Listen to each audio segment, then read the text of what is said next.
Welcome, welcome, welcome. Welcome to another Painting with Paige session. Tonight we're actually going to be painting a kookaburra.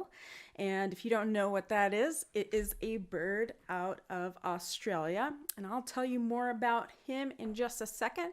I will side note that my fat lip I gave myself today, so don't worry about that. It's just, you know, some of those dumb things that you do.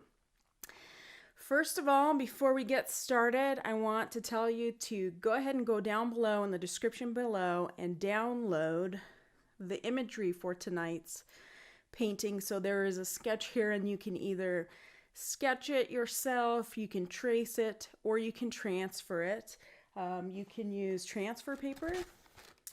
I often just take my pencil across the back of a paper and trace the top of it and transfer it that way on your watercolor, or you can just trace it. There's also a reference image down below for you as well. Let's see if I can find that here. Reference image. Okay, there you go. So grab that. You can save it to your phone or your iPad and use it for reference for tonight's painting.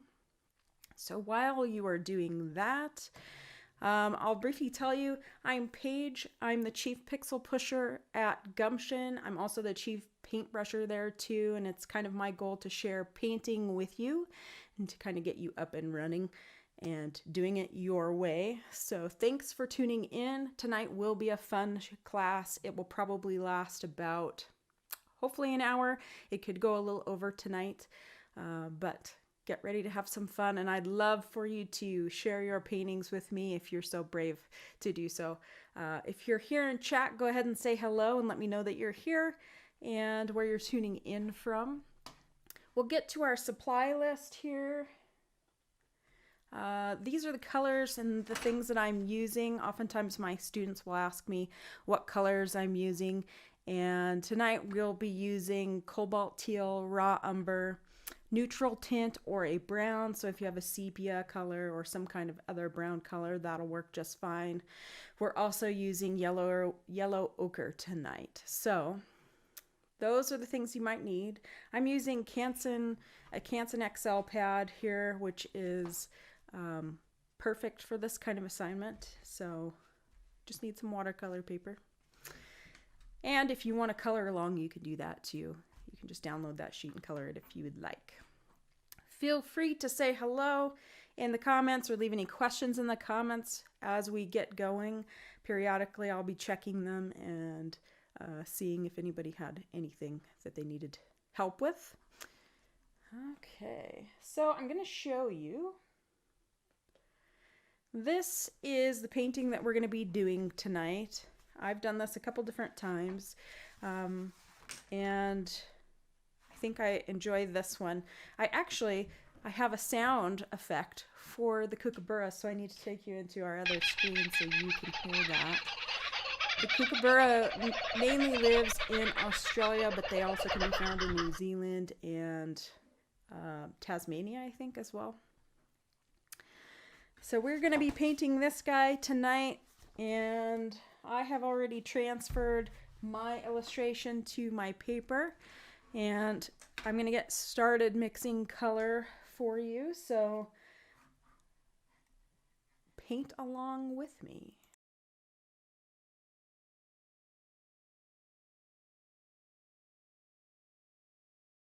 First, we need to mix some of our paint. We're going to start with our background paint, which is going to be a cobalt teal. And what we can do is paint around the bird to create a line because we have some white in the bird. And by doing the background first, it creates that line. So you can see on the palette cam, I'm mixing some cobalt teal here with a mop brush. And this is a pretty big brush. The reason I'm using it is because I can put quite a bit of pigment and paint in the paint palette there. And I'm going to need a little bit more paint to do this background. A little bit bigger brush to use.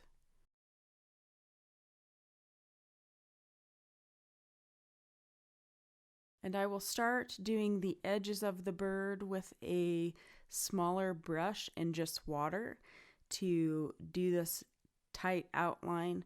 That way the paint doesn't seep into the bird itself.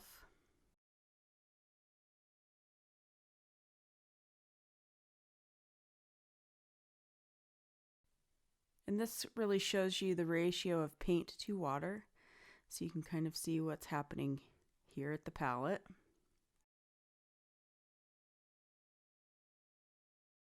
And here I'm explaining to you about the line and creating this line without actually drawing in a line or painting in a line. So we'll create this background.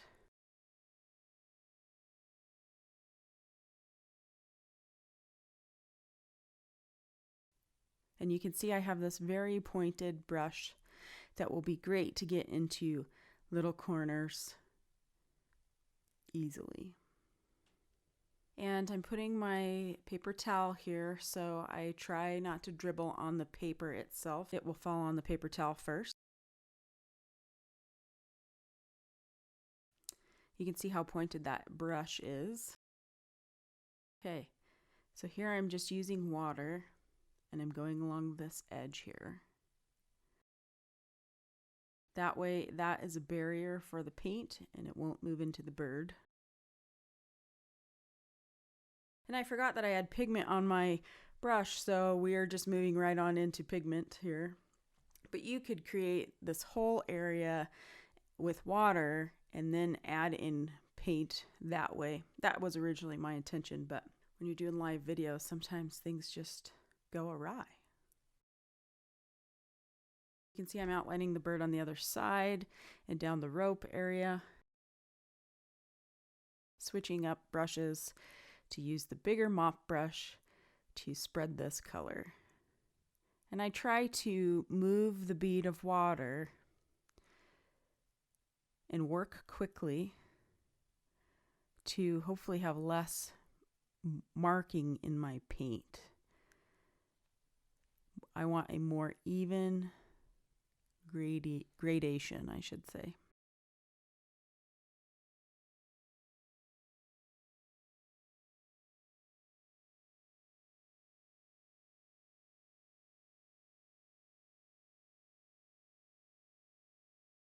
I'm just painting around the back of the bird. There's no particular reason for this half or this circular feel, but I want to make sure that I get pigment all the way around the bird to really make him stand out. Sometimes you have to move with your smaller brush around. As you can see, I'm putting water in around these tail feathers because I don't want to get pigment in that area accidentally. Going back in with my mop brush to get color in there.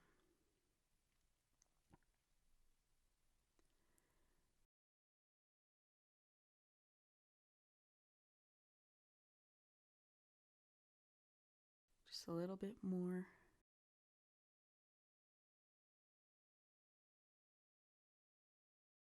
And then I blot out the excess that may have gone into the rope.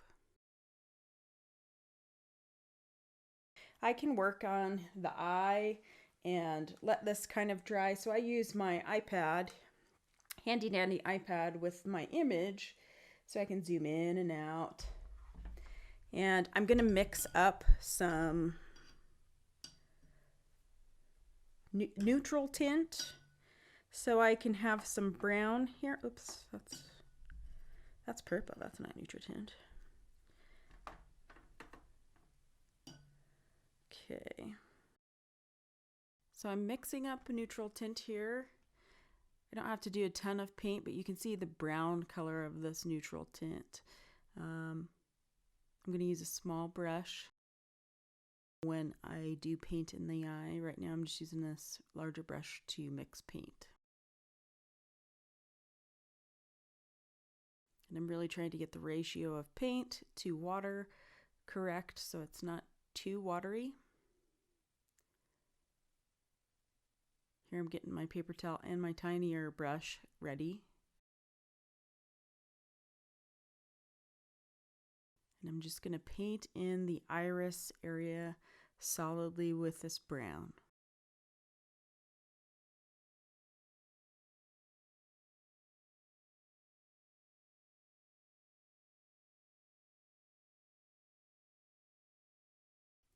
And if you get too much in there, you can always tap your brush on your napkin there and put it in the eye area, and the brush will suck up some paint.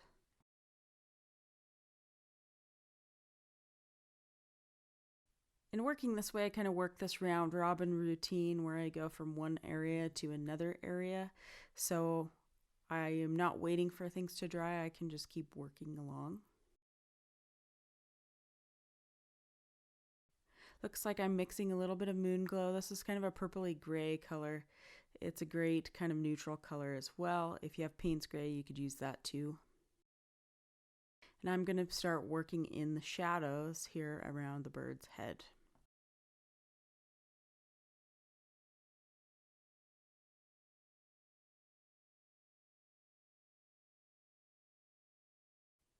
So if you check out your reference photo, you can kind of see where these shadows are. And when you have warm light, you have cool shadows. So this moon glow is a cool color. And I'm just kind of looking at my reference photo as well as my painting and just trying to replicate some of those important things, like the area around the beak, where the top part of the beak meets the bottom part of the beak. You can see here the tiny brush that I'm using. One thing you always want to be careful of is sometimes when you dip that in water, there's a water bubble kind of at the top of your ferrule there, which can easily drop into your painting at the most inopportune time. So I kind of wipe those off with my fingers sometimes or with a paper towel just to make sure that I don't wind up with a blob on my painting. What's great about this brush is it's fine. It can do small detail if it needs to. So you should at least have one or two smaller brushes that you can really get some nice fine lining with.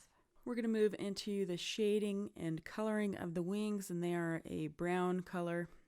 So we're going to just add more pigment of our neutral tint, and I'm going to paint them in, moving that bead the best I can. This kind of squared off brush is a great brush to move pigment. I find that oftentimes I have a nice clean wash when I use this, and you can use it on kind of sideways to create lines, and it's really just a great brush. I don't use it too often, but for these kind of areas I really enjoy it. And here I'm trying to paint in between those areas where there are some blue feathers that are characteristic of this bird. It's a great brush to clean up edges a little bit.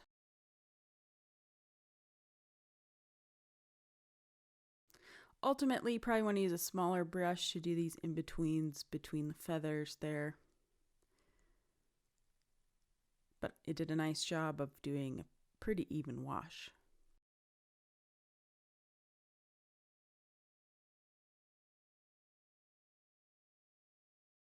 We'll now do the lower feathers.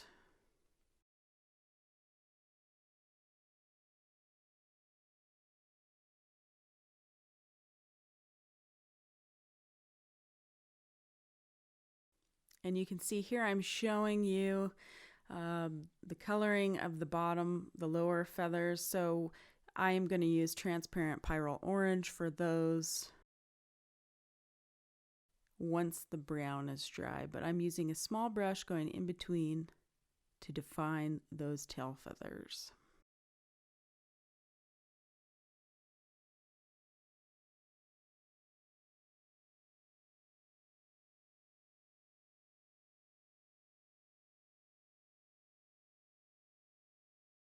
You're always going to refer back to your image to make sure that you have the light and the shadows set up correctly. I think what happens as you continue to paint more and more, you will notice and observe these changes and differences. It can really help your image have some depth and look more realistic as you get better at painting light and dark. So I'm moving in here to add some more shadow with my neutral tint. I keep looking at my image and seeing where I need to darken it more.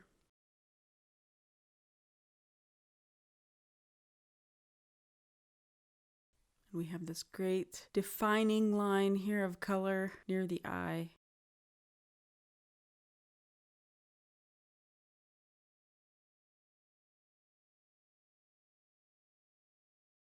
And I'm going to soften this edge here along there. So I'm going to take some of this moon glow here because there's some shadowing here on the bird in our imagery. And it kind of goes all along down here. So I'm just going to take this paint and move it down the body. And we can kind of leave some texture here if we want, but I'm going to try to kind of move that bead down, especially with this moon glow color. It granulates and separates on the page, and it's beautiful. I love it, but if you don't keep it moving, you get marks in your paint. So if you hear me talking about moving the bead, that's why we do that. So it doesn't leave marks. So I've kind of mixed the brown with the moon glow a little bit here. I'm gonna let that kind of pool there. Get this little spot. And maybe, I'm gonna leave that actually.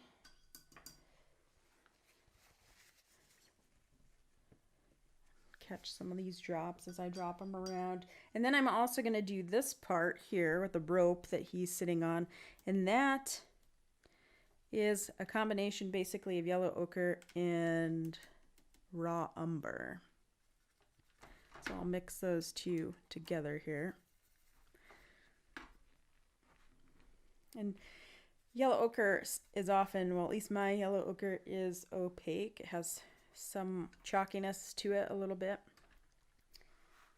and is less transparent.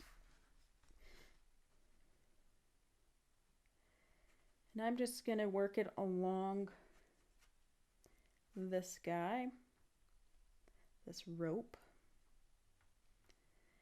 Kind of worked in there with my cobalt.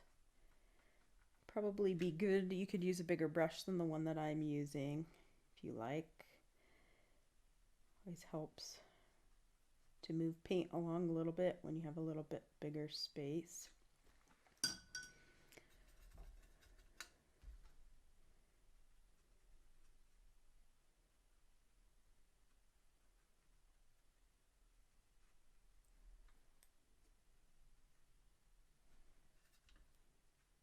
Keep that bead moving. Got a little out of control here down below, but we're going to work with that. Now I'm going to do the other side and just move that bead along.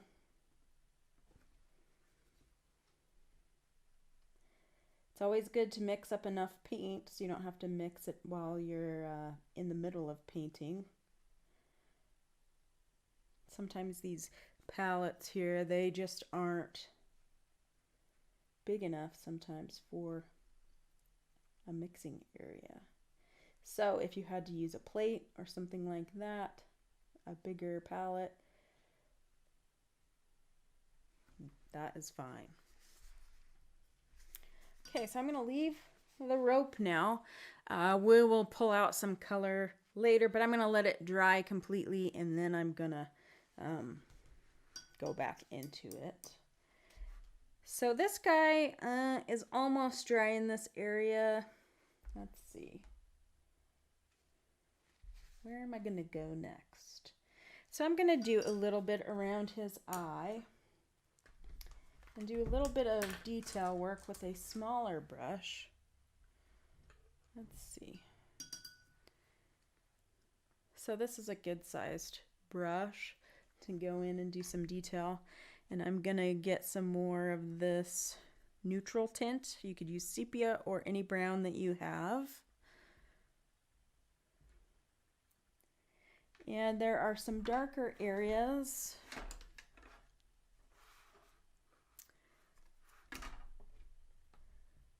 around the eye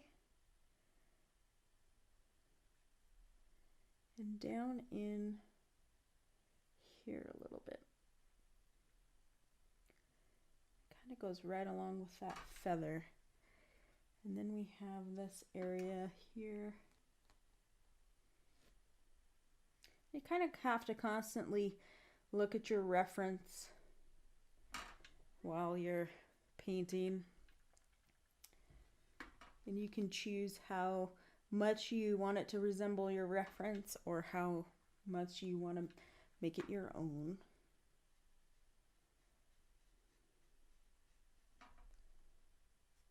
So he's got some, with these skinny brushes that have longer bristles. These are great for the little detail work. And his little, there's a little line here.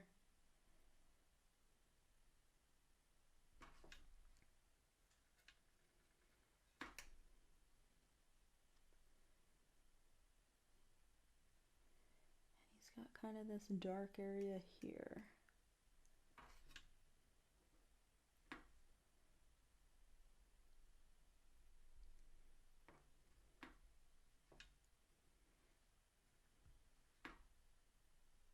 Whoops. Now if you get too much paint, like I've got a blob of paint here, you can kind of lift it with your brush a little. I need to zoom in here.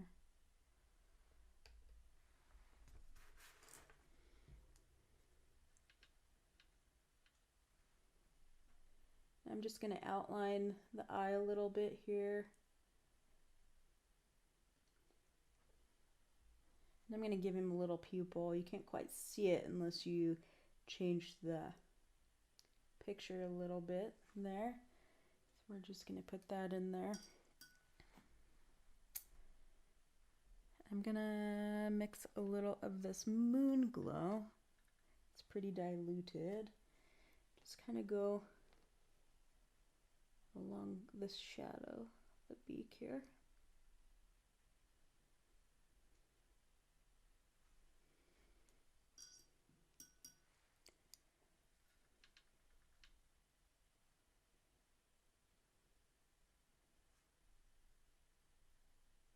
One thing that I really kind of like to do is to use a brush, and you can see how delicate these strokes are.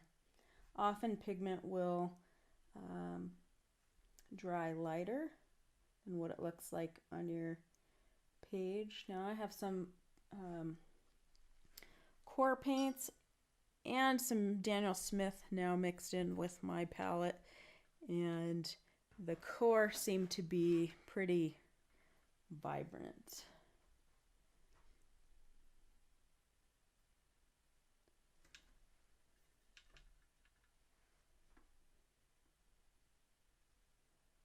You'll have to let me know how you like this palette cam if you find that that is helpful to you. Shadow could be darker there.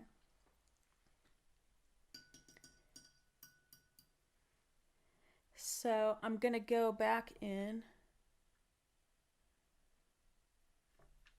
here. It looks like we might be having a little bit of trouble with our stream. We've had a storm here tonight,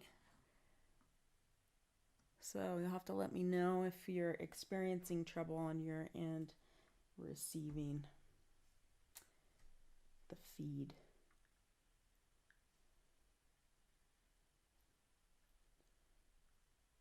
We had a little hailstorm here right before we started. So looking at this, I want to go back in with another wash of darker color, I think, because we have some stronger shadows here, and we have some shadows, some form shadows here with a little reflected light. So this is light enough that we can add more to it. Now I want you to see the beautiful, how nice this looks with this gradation that goes from this moon glow into this brown neutral tint. It's pretty seamless, and when you move the bead of your water quickly and you just keep moving it along, it will blend nicely like that. I haven't talked about moving the bead too much, I think on my online classes, but my students have heard it a lot. And we'll see if we can kind of demonstrate that for you here.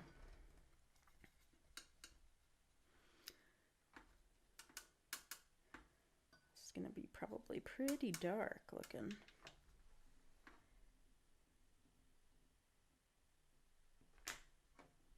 So you see, this is the bead here. You just want to keep working that bead.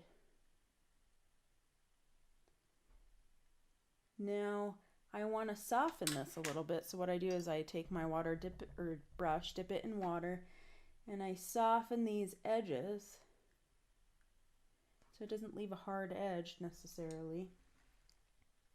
I can work in this area. I'm probably going to lose all my beautiful gradient, but I had to show you.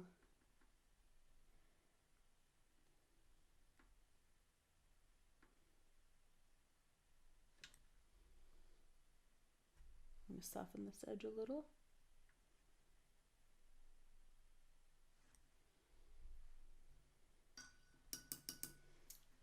And then I'm going to kind of, let's see, go back into this area because we have some shading and color variation here.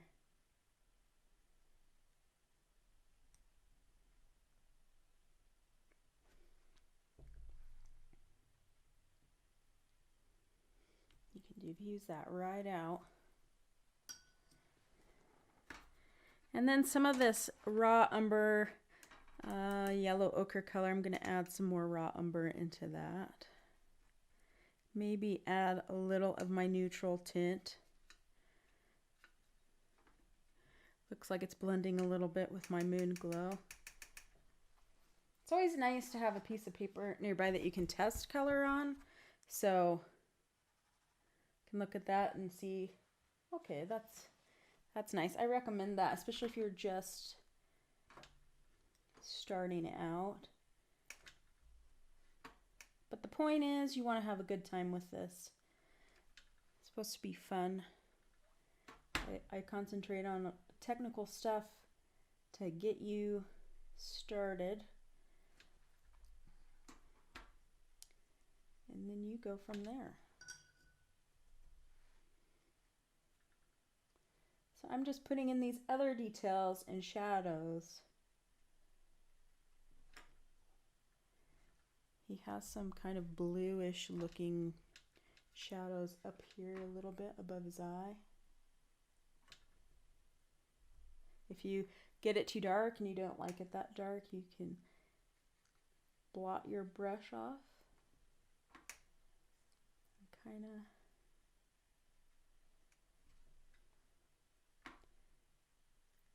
go around. Just going to give him some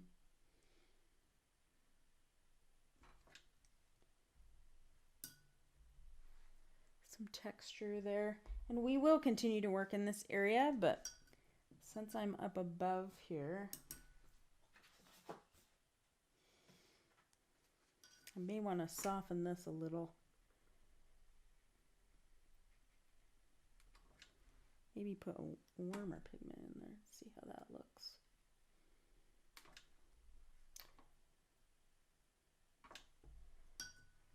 And I'm going to use a little pink for this guy's underneath his beak here. He's got some pink there. And anytime I can use pink, I am down. I have this shell pink color that is also more of an opaque color. It has a white kind of base in there, I think. And dip a little opera in there. Maybe you can see that in the palette cam over here.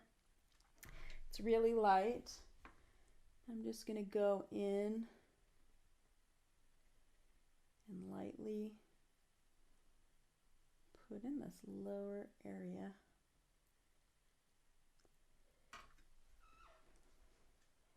And this shell pink is I believe it's a Holbein color, so it will, should dry a little bit lighter.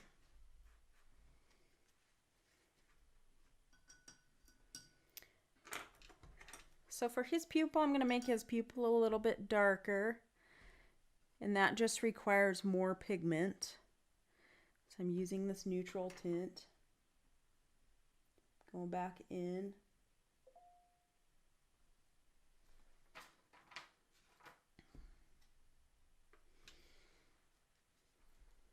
Okay. So I'm going to do another wash with this dark brown through this area, because you can see here in our picture there's light hitting here. So we're going to go back in with some more dark, because a lot of this is in shadow. This is in the high part of the day where the sun's at the top, or at high noon, I would say.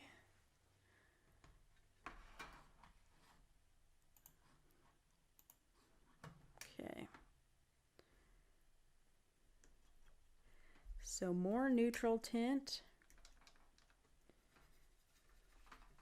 I'm gonna get some different water here, put some more water in here. I don't have my pipette that I like to use. It's handy to get water in there. They're really cheap. You can buy them at the hobby store. People use them for models, so if you can't find them in the watercolor section, you can always find them in the model painting section in your hobby store. Excuse me, hobby store. Okay. So today I'm going to be using these two brushes. I'm going to do, let's zoom out a little.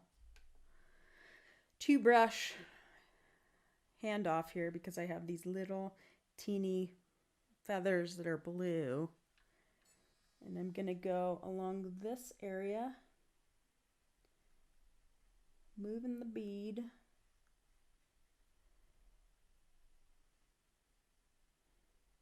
And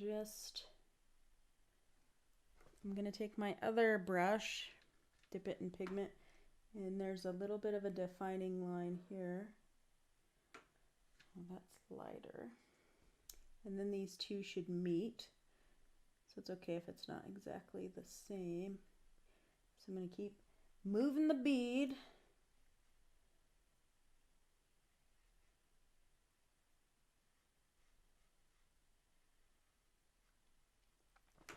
And then I'm going to take my little brush and kind of go in between these spaces where it's really hard to get the bigger brush. And that ought to also kind of clean up some of the modeling that was happening, where you see some kind of darker lines around those areas. That ought to kind of fix that, clean it up a little bit. Whoops, well, it's okay. So then we're going to go down here, kind of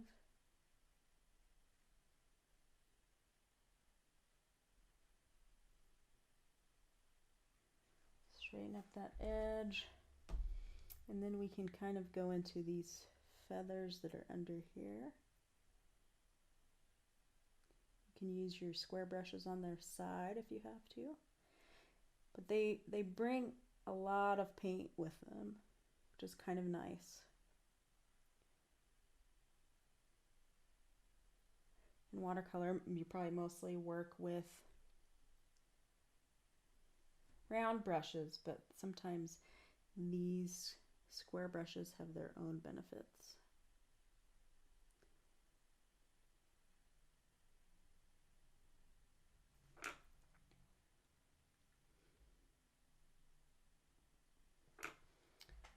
Okay.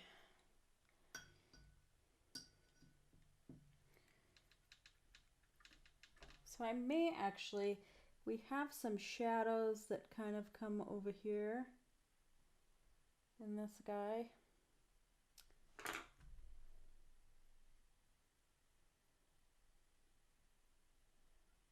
Kind of bring it up to that edge there. Define this a little bit.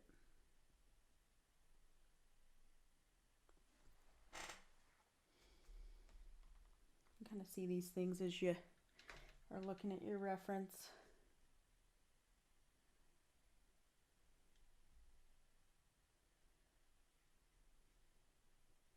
Should also mention too, you know, a lot of times I leave areas white and I don't paint them. I don't love using masking fluid, so for a lot of years I've really tried not to. But you can also use white paint, and tonight I'm going to be using a little bit of white paint, and I'll show you how I do that, but I don't do that until the end. So there are some details here at the end of these wings that are white tipped, and I will be using it at those times. And I see I have this whole side here that I can paint in.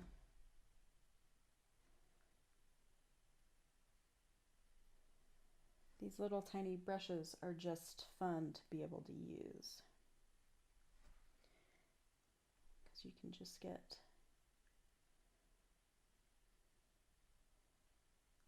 some details that are kind of fun. And I see there's a shadow here, so I'm gonna go ahead and bring some of that neutral tint over. You'll always see things that you need to fix.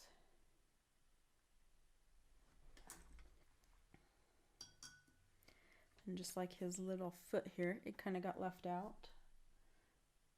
And it really is more of a cool color because it's in shadow and we have warm light. So I'm gonna just go in with some moon glow.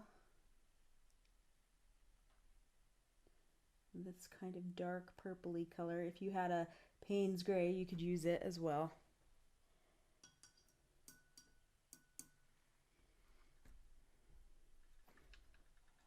And you just kind of keep whittling away.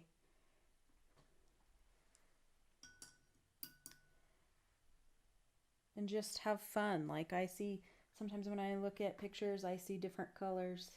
So it looks like there's a little of that cobalt teal. I like to put that in there.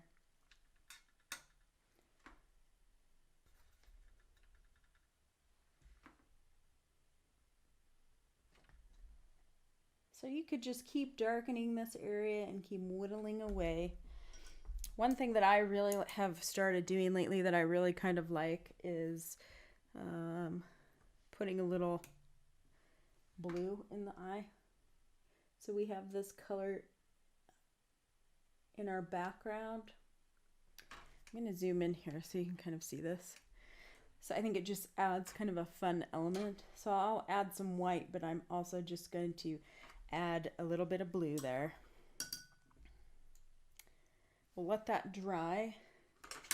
I can see that I need to put this part of our bird, do a little shadow there. So I'm going to do a little bit of light moon glow. And that means I'm diluting it with quite a bit of water. I'm going to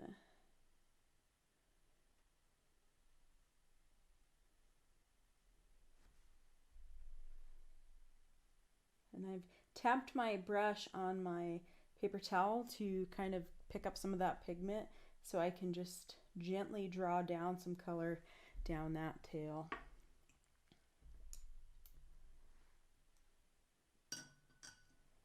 Let's see.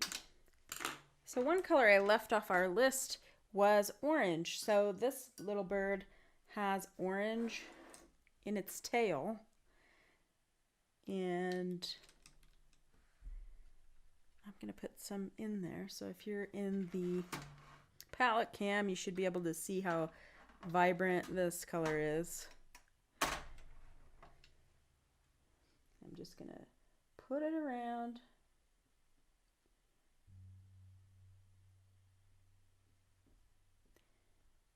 On the tail.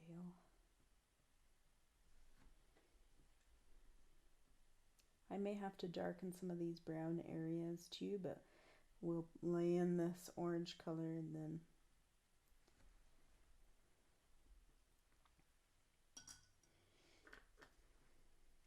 and I feel like this orange, or not this orange, this brown needs to be a hair darker because it's really in shadow.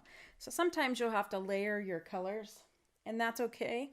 I often like to layer things on top of one another and create that kind of effect, and you can do that in watercolor. I really enjoy how this has blended, and I like how it's looking, but I know that I feel like this should be in shadow a little bit more.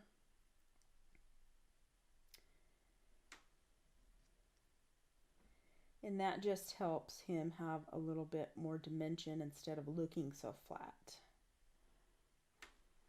So I know I can also do that here.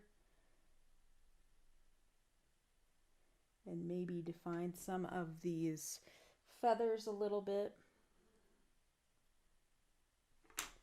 Because really you can draw with your paintbrush. You can do that. And if you layer or glaze with watercolor,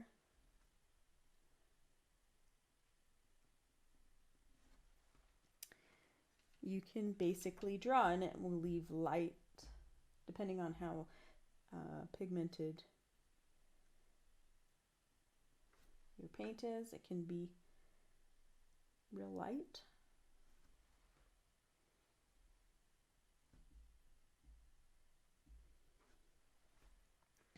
Okay.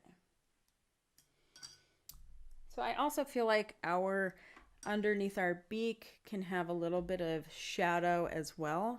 So I'm going to go in with maybe a little more intense pink, maybe with a little bit of this moon glow. And we'll get back to our palette cam so you can kind of see what this color is looking like. I'm going to add a little bit more water and maybe test it to see how dark that is. So I'm just going to tap my brush a little bit to get some of the wet out.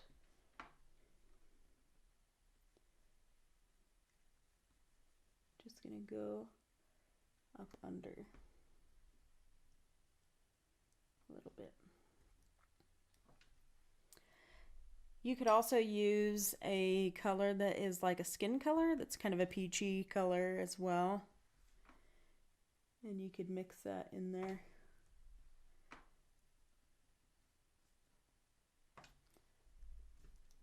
And I'm going to kind of make, I think, the top of his beak maybe warmer. A little umbery.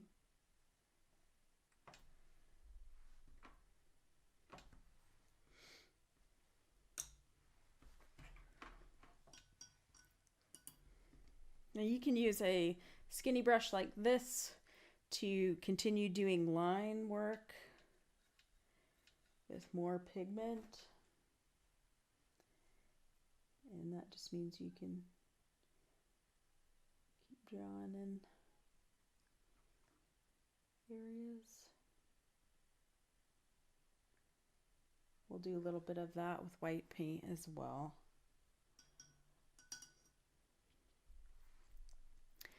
So I think I'm going to add some of our cobalt to the feathers. We're going to put in some light in the rope. I'm going to show you how to do that too.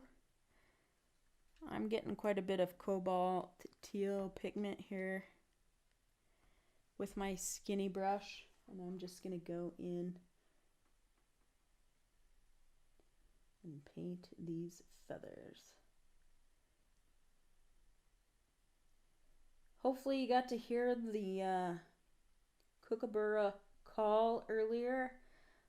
They're so noisy. I don't know how you would ever sleep. with them around, but they're pretty neat. Seen a lot of footage of them on balconies singing their song. It's definitely a distinct call. Okay.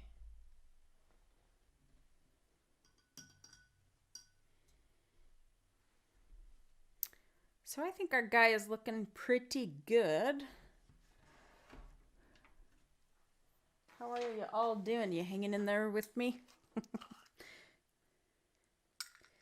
So this is my paint here, and as you can see, it looks like it may have dried. No, that's the problem with this paint. I never actually have gotten through an entire one of these because they always dry. So this is what I'm using here. We'll see if I can get to some white down below in there. If you have gouache paint, you can also use gouache paint, and it works really well. I don't have any at my desk here, but I might be able to get some white. Yes, get some white out of here. So just be forewarned when you get any kind of white watercolor paint that's opaque. I don't know what it is about it. I'm pretty good about making sure everything's buttoned up, but it always seems to dry. So we're going to put in a little white in the iris to make this guy's eye come alive. You could add white to the tips here. You can also use a gel pen for this. I have had mixed luck with gel pens. Sometimes they work, sometimes they don't. So I kind of prefer to use a paint or to leave out areas so they can remain white, but you can go around and kind of add those little details. I always feel like the highlights are the icing on the cake. And like in this guy's, on his beak, he has this little white area underneath the shaded area.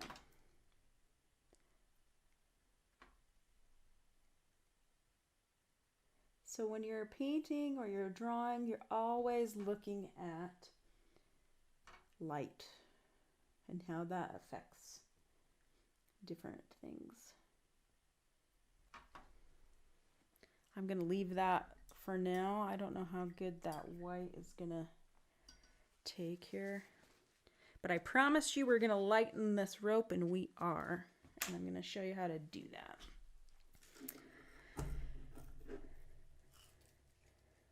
And I'll show you the trick that I do as well.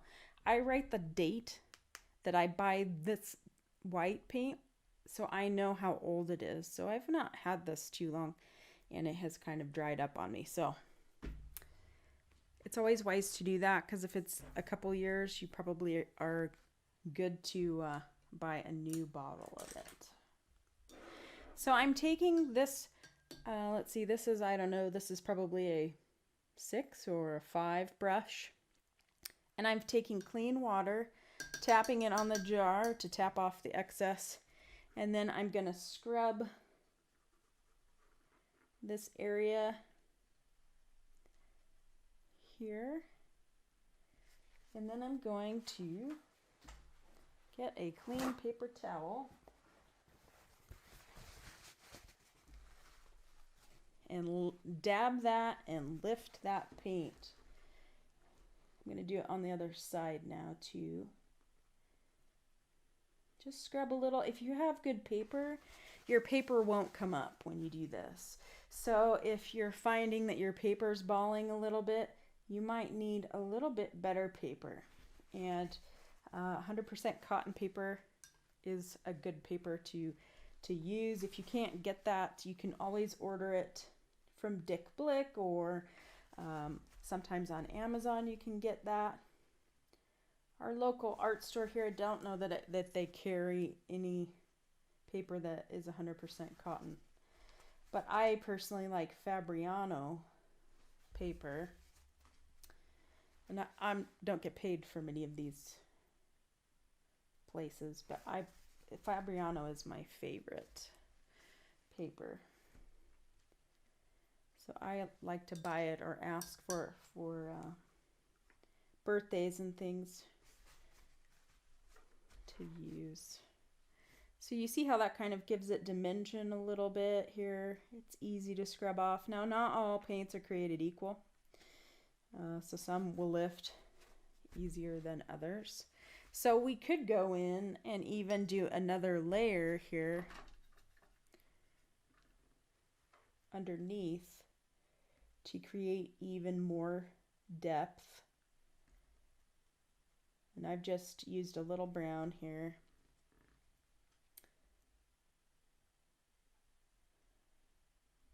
You can kind of put in these braided areas of the rope if you want.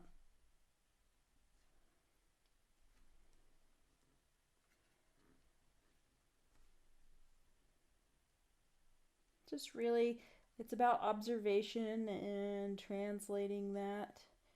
And the more that you do it, the better that you get at it. It's a skill that is acquired from doing.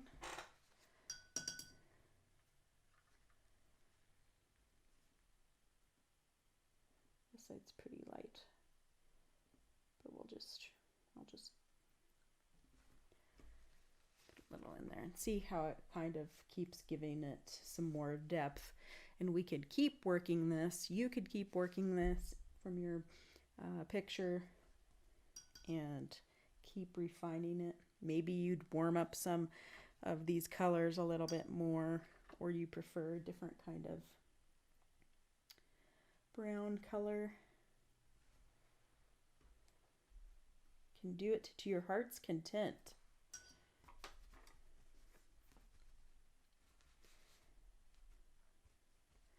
So that's probably, we're at about an hour. I will be taking some questions from you. If you have any questions or concerns that you've run into with your watercolor painting for the next few minutes. There are a couple things that I wanted to let you know about next. So let's do this. So one thing that I want to let you know is that I usually do a tutorial a week, and my live streams have the most kind of participation, but I want you to know that I do have some great tutorials that happen during the week that are maybe 15 minutes max that you could also follow along with. You can download those sheets with those videos. They're right below them in the description. And this is the one that I did this week. I actually did it a couple different times. And this is a really fun one to do wet in wet technique. So if you want more of your watercolor fix, go ahead and check that out on my channel. I think it's an 8-minute video maybe, and this one is a lot of fun because we're doing a lot of wet and wet. So if you like that technique, or you want something that's really loose and easy to do and fun that makes it your own, check that out. Also, what else? I would like to take a moment to thank my very first Patreon subscriber. My Patreon is, I've just started it, and I have extra stuff that will be in that feed. I also have artwork that are desktop calendars for you, or phone calendars. We'll have a personal live stream that goes through there, and early release prints and things are happening in my Patreon. But I wanted to take a minute to thank my very first Patreon subscriber. Yes, it takes me a minute. I have to make sure I have sound, right? Colin Jackson. So I want to just take a moment to thank Colin Jackson for being my one and only Patreon patron. I appreciate your support. It helps me do this, and I really love doing this and bringing art to people. So thank you very much. Didn't want to leave you out. And I don't want to mute myself again. So there we go. So if you have any questions, go ahead and put them in the screen now. I don't see any out there, but I'll wait for a couple minutes here and see if any roll in. And while we do that, I can probably just continue to paint, right? I could paint forever. The thing that I love about painting is that I find it kind of relaxing, especially when you're doing things like those koi fish where you can just kind of relax and let the paint do what it does and just enjoy the process. And since I can and I have a few minutes, I'm going to keep working on this eye to kind of give it a little more depth. So I'm going to warm it up a little. I think I might actually take some of this orange color. I'm going to get my other camera going here. So it's kind of orange, and I'm going to warm this guy up. I probably should have done this before I put the other stuff in there, but that's okay. Just give him a little bit more flavor.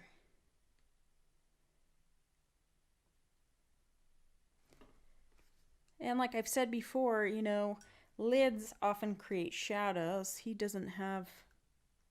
His whole eye is really in shadow when you look at it in the image. But this is where I say exercise your creative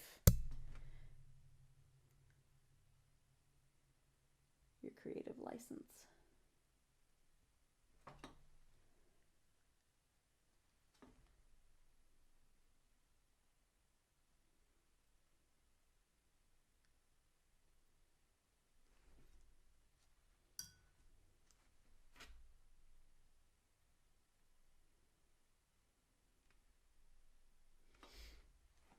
Yeah. There we go.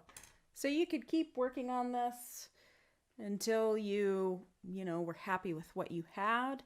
But hopefully this got you started. And if you liked this whole session tonight, give me a thumbs up. Let me know what you liked about it. I appreciate you tuning in and spending a little bit of time with me on Thursday evening. So thanks for tuning in. I don't see any questions here, so I'm going to sign off. And until next time, keep doing creative stuff, keep painting, keep thriving, and I will see you next time.